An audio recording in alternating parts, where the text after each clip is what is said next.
की गई और पोस्टमार्टम की दोनों रिपोर्ट्स के आधार पर उन्होंने अपनी ओपिनियन दी। और जैसा मैंने बताया कि हमारे, और हम सब जानते हैं कि ये रोहतक में हमारा सबसे पुराना, सबसे रेप्यूटेड हॉस्पिटल है, बहुत काबिल डॉक्टर हैं, और हमारी जो फॉरेंसिक साइंस लैब्स हैं वो भी राष्ट्रीय स्तर की हैं और अंतर्राष्ट्रीय मानकों के मुताबिक वो अपने सभी टेस्ट करते हैं। तो ये जो निर्णय हुआ सीबीआई को देने का, किसी भी तरीके से कोई उनकी, हमारे जो वैज्ञानिक हैं और जो हमारे डॉक्टर हैं, उनकी निष्ठा और काबिलियत पर कोई प्रश्न चिन्ह नहीं है, बल्कि क्योंकि परिवार की मांग थी और ये ट्रांसपेरेंसी की एक जो कमिटमेंट है सरकार की, उसके तहत कि सब कुछ ट्रांसपेरेंटली किया जाए और जो जन भावना का ध्यान रखते हुए ये निर्णय लिया गया। और इसमें जैसे ही परसों रात डिमांड आई, उसको तुरंत मान करके इस केस को जल्दी ही ट्रांसफ़र कर दिया जाएगा। उसकी प्रक्रिया है, वो पूरी करके ये सीबीआई को चला जाएगा। और जिन परिस्थितियों में भी ये एक प्रकरण हुआ, ये सारा घटनाक्रम, वो सारी परिस्थितियाँ भी इसमें निकल करके और सीबीआई की जांच में सामने आ जाएंगी। तो इस सारे प्रकरण में बहुत सारे लोग, सामाजिक लोग और दूसरे लोगों ने बड़ा अच्छा इसमें एक रोल अदा किया। उन्होंने समझदारी से काम लेते हुए, जब एक स्टेज आई जब वो मॉब था जो लीडरलेस हो गया, कोई नेता नहीं था, तो उस वक्त काफ़ी लोगों ने अच्छा एक रोल प्ले किया, उन सबका धन्यवाद। लेकिन कुछ ऐसे लोग भी थे जिन्होंने, आपने देखा कि भ्रामक और एक तथ्यात्मक रूप से गलत प्रचार भी करके गैर जिम्मेदाराना एक माहौल बनाने का प्रयास किया, अराजकता का एक माहौल बनाने का प्रयास किया, कुछ सुर्खियाँ बटोरने के लिए कुछ शरारती तत्व, वो भी ऐसे लोग बीच में, ऐसे जब आंदोलन होते हैं आप जानते हैं कि वो आ जाते हैं, तो ऐसे लोगों के खिलाफ भी कुछ कार्रवाई की गई है। और मैंने कहा है अपने अधिकारियों को कि और ऐसे लोग जो भी हैं उनको चिन्हित करें, और ये इस तरीके के लोग पूरी व्यवस्था पर एक प्रश्न चिन्ह लगाने का प्रयास करते हैं सूचना बटोरने के लिए, और एक अपने पॉपुलिज्म के की वजह से, तो इनको चिन्हित करना ज़रूरी है और जो भी कानून के मुताबिक एक्शन ज़रूरी है इनके विरुद्ध लिया जाएगा। इस प्रकार के लोग पूरे लोकतंत्र पर एक तरह से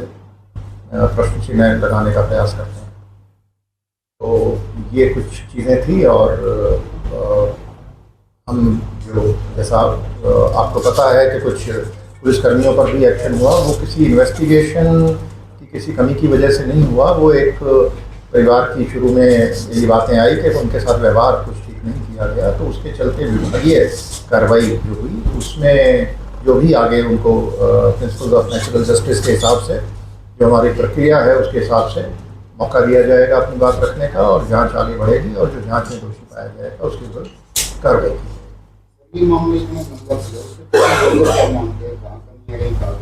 देखिए साहब, जब ये सारा का सारा आपने देखा होगा कि जो इन्वेस्टिगेशन है पूरी की पूरी साइंटिफिक हुई अभी तक। ये सारी जो इन्वेस्टिगेशन की जो फाइंडिंग्स हैं वो दो चीज़ों पर आधारित हैं, पोस्टमार्टम की रिपोर्ट और फॉरेंसिक साइंस में जो टेस्ट हुए लैब्स में उनकी रिपोर्ट्स। तो जो टेस्ट होते हैं उनका एक प्रोटोकॉल है, उस प्रोटोकॉल में हम कंप्रोमाइज़ नहीं करते। जो हमारे वैज्ञानिक हैं इन लैब्स के अंदर, वो इंटरनेशनल स्टैंडर्ड्स जो मानक हैं उनके मुताबिक अपने टेस्ट करते हैं, उनमें समय लगता है। और एक रिपोर्ट ऐसी है, आप देखिए, वो अभी तक उसकी वो आ जाएगी एक रिपोर्ट, उसकी बहुत रेलिवेंस नहीं थी, पेरिफेरल थी, लेकिन उसका एक प्रोटोकॉल है। उन्होंने कहा जी 3 दिन लगेंगे। तो जैसा हम बीमार हो जाते हैं, हम लैब में टेस्ट कराते हैं, तो कई बार ब्लड कल्चर और दूसरे टेस्ट होते हैं, आपको पता है, उनमें 36 घंटे 48 घंटे का समय वो बताते हैं आपको, इतना समय लगता है। तो जो फॉरेंसिक साइंस के टेस्ट हैं उसमें लैब्स के अंदर, उनमें जो समय लगा, और जब जैसे ही हमारी दूसरा की रिपोर्ट मंडे को मिली, सोमवार जो गया उसको मिली, मंडे को ही हमने प्रयास किया कि इनको, वो उसी दिन बोर्ड बन गया और बोर्ड बनकर उन्होंने ओपिनियन दे दी, जिसके बारे में आपको अवगत भी कराया गया। ऐसा है कि ये जो एक प्रोटोकॉल है हमने अपना बनाया 2005-06 के आसपास, कि जितने भी मिसिंग पर्सन हैं उनमें हरियाणा एक ऐसा प्रांत है जहाँ पे एफआईआर की जाती है। अगर आप पूरे देश को देखें तो वहाँ पे सिर्फ रोजनामचे में एक एंट्री कर दी जाती है, डीडी एंट्री जिसको कहते हैं, और इसमें अगर क्राइम इन इंडिया जो NCRB जो इसको पब्लिश करती है, अगर आप उसमें वो टेबल देखेंगे तालिका, तो आप पाएंगे कि 80% केस मिसिंग पर्सन के हरियाणा में ही होते हैं। इसका मतलब ये नहीं कि पूरे देश में जो मिसिंग हुए हैं वो केवल हरियाणा में हुए हैं, होते सब जगह हैं, वहाँ पे FIR नहीं होती, हम FIR करते हैं। तो FIR जो करते हैं वो जो धारा है उसकी 346 IPC होती थी पहले, अब जो भी 127 है नए कानून का जो है 127(6), तो उसके तहत वो FIR कर दी गई थी पहले ही दिन। जो हमारा प्रोटोकॉल है उसमें कोई डिले नहीं है। अभी जो फाइंडिंग्स आई हैं इसमें जो बोर्ड ने दिए हैं, पुलिस ने कुछ केस रजिस्टर किए हैं या ये CBI ही करेगी? नहीं, केस तो हमारा पहले, देखिए FIR एक ही रजिस्टर होती है एक प्रकरण में, आप जानते हैं, और उसी में अगर कोई धारा बनती है, अगर ये आता कि ये हत्या का केस है तो उसमें हत्या की धारा जुड़ जाती, लेकिन इसमें जो ओपिनियन आई वो विपरीत आई, तो उसमें आपने किया अच्छा पहले, क्योंकि ये बयान आ गया था, उनके शक के आधार पे इन्होंने जो मर्डर की जो धारा है वो ऐड कर दी थी। तो उसमें अब क्योंकि निर्णय हो गया कि CBI को केस जाएगा, तो इसके बाद अब हम कुछ नहीं करेंगे। और जो एम्स में पोस्टमार्टम कल हुआ है उसकी रिपोर्ट भी मिल जाएगी, और वो भी सैंपल वो उन्होंने लिए हैं, उन सैंपल्स को भी हम सेंट्रल फॉरेंसिक साइंस लैब है, हम प्रयास करेंगे कि CFS में भेजें। तो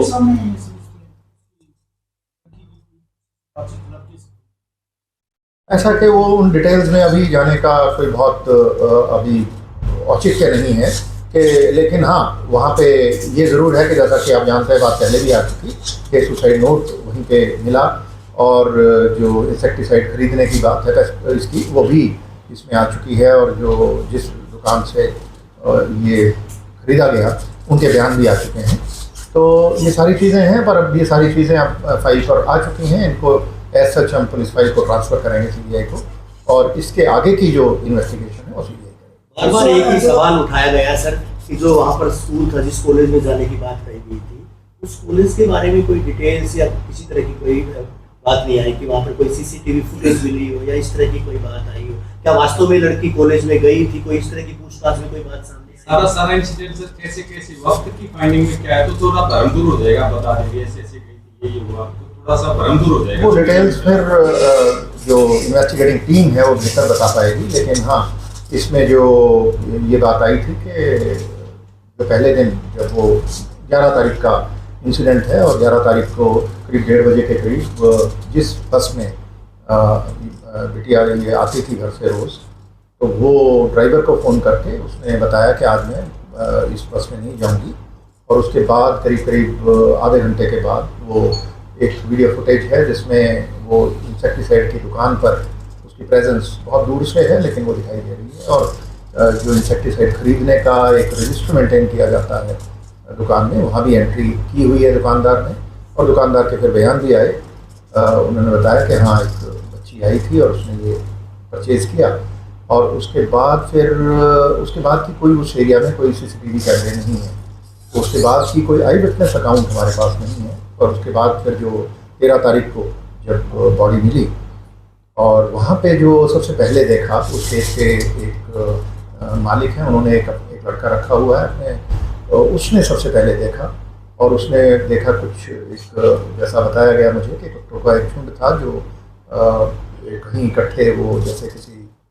जानवर को खाते हैं, तो उसको शक हुआ ये उनको दौड़ाने गया, तो वो उसके बाद फिर इसने किसी को बुलाया, कुत्ते एग्रेसिव थे, तो इन 2 लोगों ने मिलकर उसको उठाया, तो डेड बॉडी को इन्होंने देखा। तो सबसे पहले देखने वाले ये लोग थे, उनके भी बयान थे, और उसके बाद से बॉडी को शिफ्ट किया गया, सीन ऑफ क्राइम की एग्जामिनेशन करा के, और शिफ्ट करके जो पहला पोस्टमार्टम हुआ 13 को ही, उसकी जैसी रिपोर्ट आई उसके बाद परिवार संतुष्ट नहीं था,